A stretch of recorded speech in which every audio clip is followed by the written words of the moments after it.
You know, this is crazy that this right here is like an end of an era. And we've been, as Dub Down, like we've constantly been, you know, trying to conform to what's going on and just figure out, adapt to the situation. Like, what can you do? This used to be a haven for us. Like when we were distributed by a company called Priority Records. I'm sure you guys all know Priority.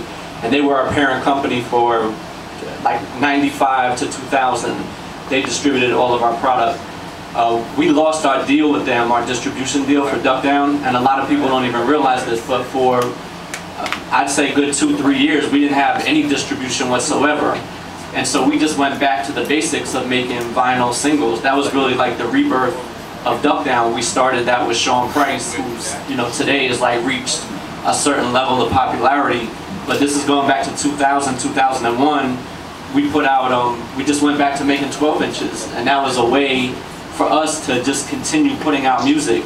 And so to go from that, right, to know that that's not even an option anymore. Like we couldn't think in 2000 and 2001, we had no one to distribute our CDs, the cassette and everything was on its way out.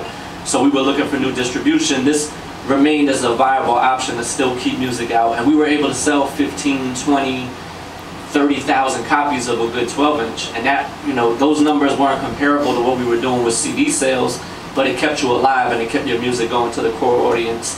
So obviously today, I mean, look, I'm not going to tell anyone in here anything you don't already know, that it's on the internet right now. I mean, the new 12 inches are basically your MP3 singles and your iTunes singles and wherever else you can digitally distribute your music.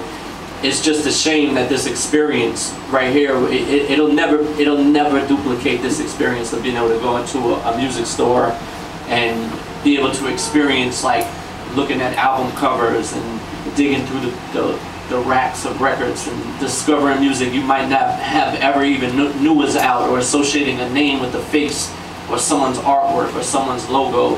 I think that part is going to be very tricky for all of us to get around, but you know, you'll continue to adapt and you'll figure it out.